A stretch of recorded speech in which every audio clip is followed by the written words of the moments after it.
پیدا کر، الہی رونق اسلام کے سامان پیدا کر، دلوں میں مومنوں کے الفت قرآن پیدا کر۔ صدر محترم، اسٹیج پر رونق افروز بزرگان دین اور حاضرین جلسہ، آج کی اس محفل میں اور آج کی اس مبارک اجلاس میں میرا موضوع سخن دنیا کی سب سے پاکیزہ اور مقدس کتاب قرآن پاک ہے۔ ہمیں چڑھتے سورج کی طرح یقین ہے کہ اس کا ایک حرف سچا اور صادق ہے، وہ قرآن پاک جس کی زبان مقدس، بیان مقدس، جو فصاحت و بلاغت کا ٹھاٹھے مارتا سمندر ہے اور جس کے متعلق ارشاد ربانی ہے۔ قرآن وہ کتاب ہے جس کے صادق اور برحق ہونے پر کوئی شک و شبہ نہیں، اور جس کے بارے میں محسن انسانیت حضور پاک صلی اللہ علیہ وسلم نے ارشاد فرمایا، تم میں سے بہترین شخص وہ ہے جو قرآن کو سیکھے اور سکھائے۔ دعا کیجئے خداوند قدوس ہم سب کو قرآن پاک کی دولت سے مالا مال فرمائے، آمین۔ نوجوان دوستو، قرآن رب ذوالجلال کی طرف سے عطا کردہ وہ حسین تحفہ ہے کہ جس نے 23 برس قلیل و مدت میں پورے عالم میں انقلاب برپا کر دیا۔ بڑے سے بڑا فصحا، بلغا، ادبا، شعراء حیران و شجدہ رہ گئے، جس کے آیتوں کو سن کر پتھر دل موم ہو گئے۔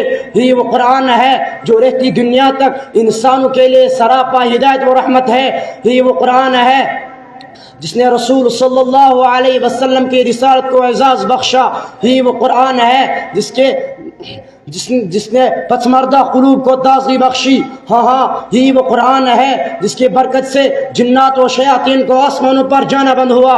یہ وہ قرآن ہے جس کے برکت سے عمر فاروق رضی اللہ تعالی عنہ کو ایمان نصیب ہوا۔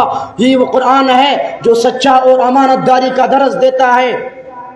یہی وہ قرآن ہے جو ضلالت و گمراہی کی دلدل میں پھنسی ہوئی انسانیت کو رشد و ہدایت کا پیغام سنایا۔ یہی وہ قرآن ہے جس کا حفاظت کا وعدہ خود خالق کائنات نے فرمایا۔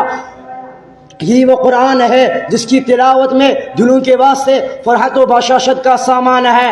یہی وہ قرآن ہے جس نے ذہنی قوتوں کو جلا بخشا۔ یہی وہ قرآن ہے جس کے برکت سے اجڑے چمن میں بہار پیدا ہوئی۔ محترم دوستو، آج کی اس دور میں حافظ کلام کو فضول سمجھا جاتا ہے، اس کے الفاظ رٹنے کو حماقت بتلایا جاتا ہے، کہا جاتا ہے کہ اس کا رٹنا اور بے سمجھ پڑھنا بے سود ہے۔ افسوس صد افسوس، اس قرآن پاک کے بارے میں ہمارا یہ خیال ہے کہ جس کے بارے میں شاہنشاہ بتا جناب محمد رسول اللہ صلی اللہ علیہ وسلم نے ارشاد فرمایا، اقرأ وارتقی ورتل کما کنت ترتل فی الدنیا فإن منزلک عند آخر آیت تقرأها۔ قیامت کے دن حافظ کلام سے کہا جائے گا، قرآن پڑھتا جاؤ، جنت کے درجوں پر چڑھتا جاؤ، ٹھہر ٹھہر کر پڑھ، جیسے کہ تو دنیا میں ٹھہر ٹھہر کر پڑھا کرتا تھا، بس تیرا مقام اور ٹھکانہ وہی ہے جبکہ تو آخری آیت پر پوچھے۔ یاد رکھو، یہ قرآن دنیا کی سب سے بڑی نعمت ہے۔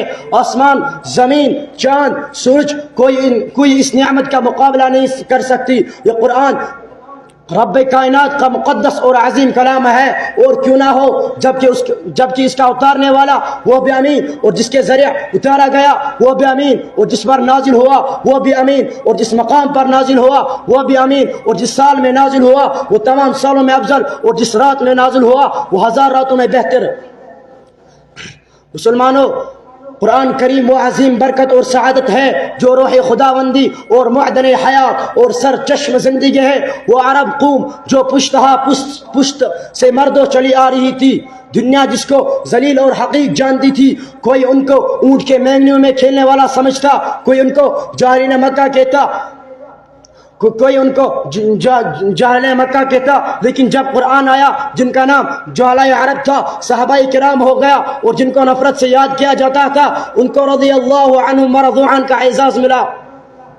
وہ مرد و قوم جو کروٹ نہیں لے سکتی لیکن طاقت و قوت سے ایسی لیس ہوگی کہ جس نے قیصر و کسریٰ کا غرور خاک میں ملا، بڑے بڑے سلطنوں اور حکومتوں کا تخت الٹ دیا۔ محترم دوستو، قرآن آیا تو زمان و مکان میں زندگی آئی، قرآن آیا تو عدل و مساوات کا پیغام آیا، قرآن آیا تو مذہب اسلام پھیلا، قرآن آیا تو مرد و قوم زندہ ہوئی، قرآن آیا تو قیصر و کسریٰ کا غرور خاک میں ملا، قرآن آیا تو باطل کے لہراتے جھنڈے ٹوٹ پڑے، قرآن آیا تو سارے کائنات کو نور ملا، قرآن آیا تو توحید ملی، ایمان ملا، قرآن آیا تو گلستان کو باہر حسنا عطا ہوئی۔